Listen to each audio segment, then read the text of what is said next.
gentlemen, joining me now is a representative in the Texas State House who is currently running for the United States Senate. Please welcome to The Late Show YouTube page, Representative James Talarico.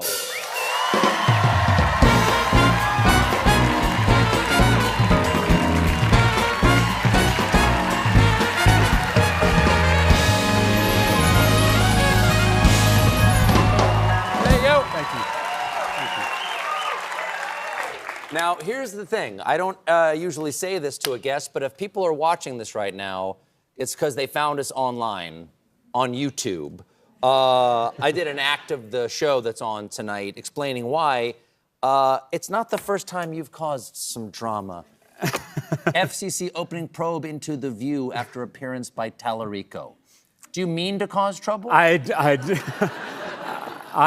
think that Donald Trump is worried that we're about to flip Texas.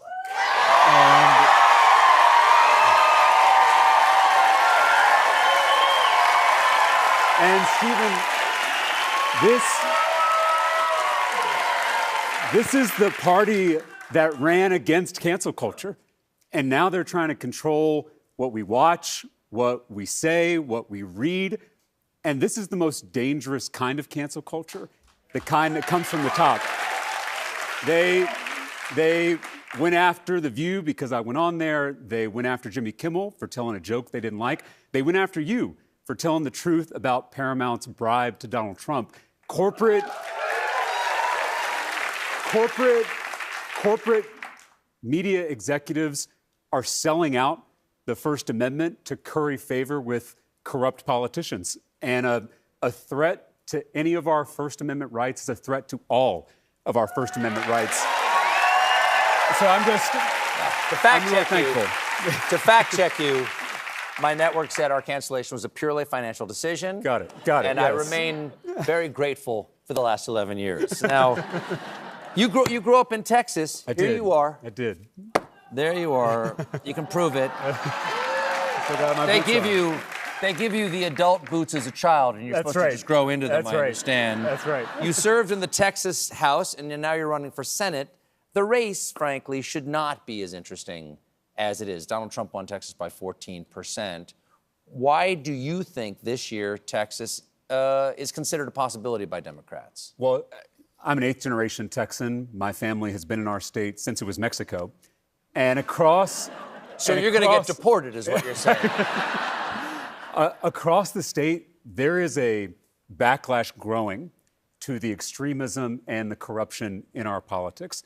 And I have traveled every corner of Texas already, from El Paso to Beaumont, from Amarillo to Brownsville. And we've had thousands of Texans showing up to rally with us. And I can't tell you the number of people who come up to me at the end of these events and whisper, "I'm not a Democrat," like it's some kind of secret. And we've recruited 14,000 volunteers who are out there doing the work all over our state.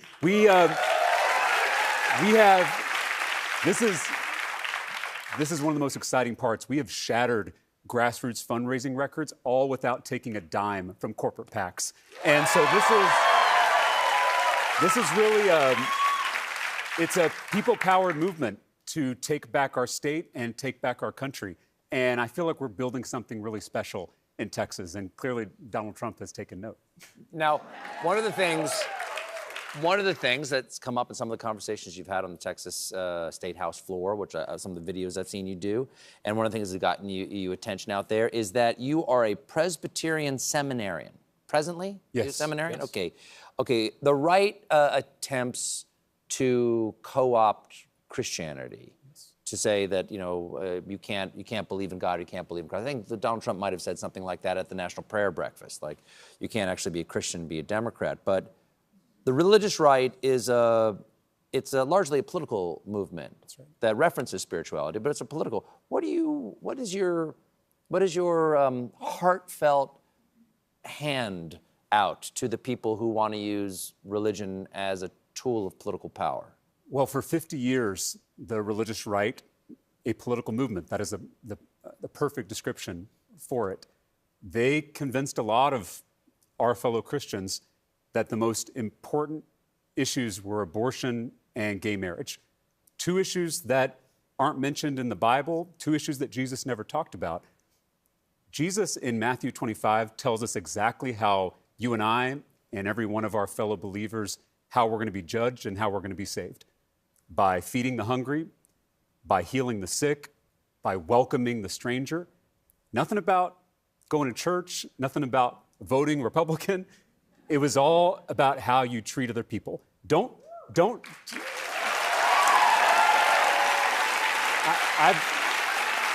I've said before, don't tell me what you believe. Show me how you treat other people, and I'll tell you what you believe.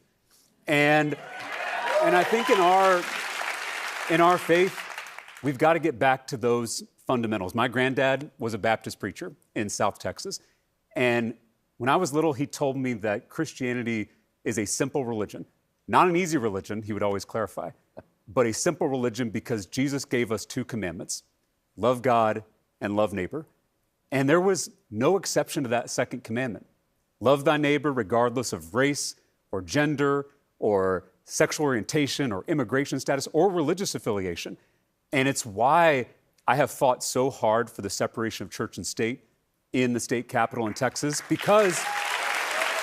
Well, I want to ask you about that. Yeah, please. Because you did, as a state rep, you fought against a bill requiring the 10 Commandments to be displayed in schools. That's right. Why, even on that level, do you think it's important to keep the separation, not just for the state, but for the church?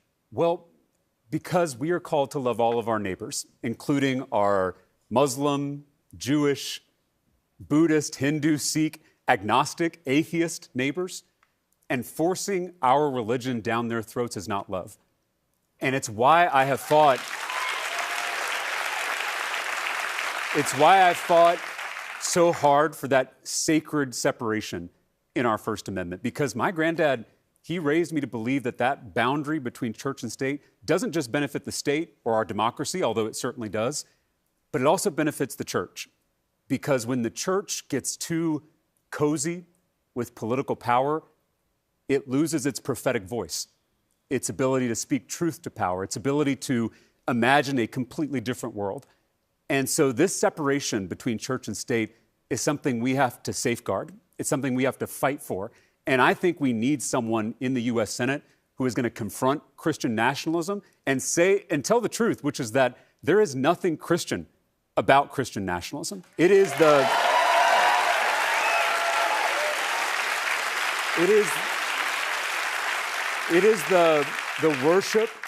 the worship of power in the name of Christ. And it is a betrayal of Jesus of Nazareth. And I just want to thank you, Stephen, because I know you're not a politician, but you have really shown people in this country what Christianity should be and what it means to actually live out the teachings of Jesus, even in a talk show. Well, I'm going to push back a little bit on that. That's very nice of you to say. I would never lay that compliment to myself, because I think I fall far short of what my standards would be. But I will agree with you on this. I think that it is bad for certainly my church or any religious organization to associate themselves from a political party. Right. How must it diminish God to be associated with something so small as a present political party? That's right. Because imagine this. Imagine that you managed to co-opt Christianity. Imagine if you managed to convince everybody that Jesus was on your side. If you then lose the election, sounds like you've got a pretty weak Jesus. Yeah, that's exactly right. And that's the key, is you don't want to fit the big thing into the small thing. Mm-hmm. And God is the biggest thing there is. And so to try to fit God into a political party, whether it's the Republican Party or the Democratic Party, you've got it reversed. Mm-hmm. And so it's why I think we have to remember to put those big things first, to put the love of God and the love for our neighbors before anything else. Because right now, what you've got is people baptizing their partisanship and calling that Christianity, when in reality, your politics should grow out of your faith, not the other way around. Now, there's been some attention on your race in recent weeks after a TikToker that you met in person says that you privately said to them, and I want to get this quote, and they attribute to you, right, This person says, you said, I signed up originally to run against a mediocre black man, not a formidable and intelligent black woman. Supposedly in reference to Colin Allred being the black man, and you've denied this. Yes. Okay. You denied that you ever said that. That's correct. Okay. Allred continues to talk about it, even though he's no longer running for the Senate, correct? Right.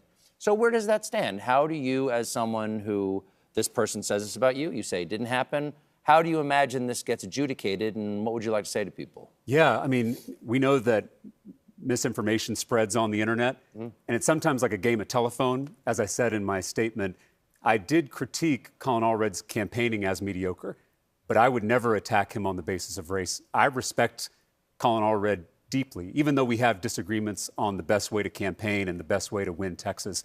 My job in this moment is to try to lower the temperature, is to try to remind us that we are all on the same team, trying to change the politics of our state and change the politics of our country, because we are seeing the consequences of losing elections as we speak. And we have a moral imperative to win in November in Texas and to win across this country, because that's how we're going to get things back on track. And so I know things get tense in a primary. I know stuff flies around on the internet. I understand that. But I'm trying to get us all to keep our eyes on the prize, which is remembering we're on the same team and getting out there, doing the organizing work so that we can win in November. Have you spoken to Colin already? I have. I call them after all this stuff came out and everything started to blow up, just to reiterate what I said in my statement, that I do respect him. And how did that conversation go?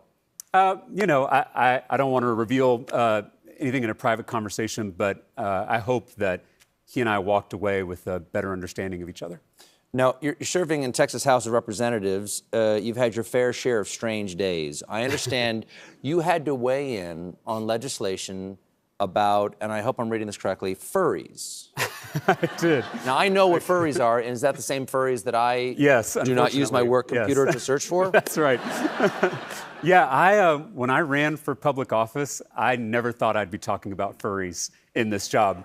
But my Republican colleagues in the state legislature, they were promoting an internet hoax that Texas public school students were identifying as cats. Yes. And I heard this story. Yes, I read the story. And that the schools were providing litter boxes to those students. I know. My understanding is it's not just Texas, it's everywhere in the United States. It's an epidemic. Biden signed a law that had to happen. Yes, forcing litter boxes in every classroom. Yes. Anyway, they decided to write a bill to combat this completely made-up problem, and it fell to me as a member of the Public Education Committee to question the author of that bill. And so I just asked him a pretty simple question. Has there been a single documented case of a school providing a litter box to students? And he couldn't name one. And this video went everywhere. You can look it up online. So the law was working. Yeah, that's right. That's right. That's exactly right. He actually kind of said something similar to that. Yeah. His response was that this law is to prevent that from ever happening. Oh, I understand. Which I guess that's true. But anyway, there is a point to this craziness. They want us talking about furries and bathrooms, so we don't realize that they are picking our pockets, that they are closing our schools, they are gutting our health care, and they are raising taxes on all of us while they cut taxes for their billionaire donors.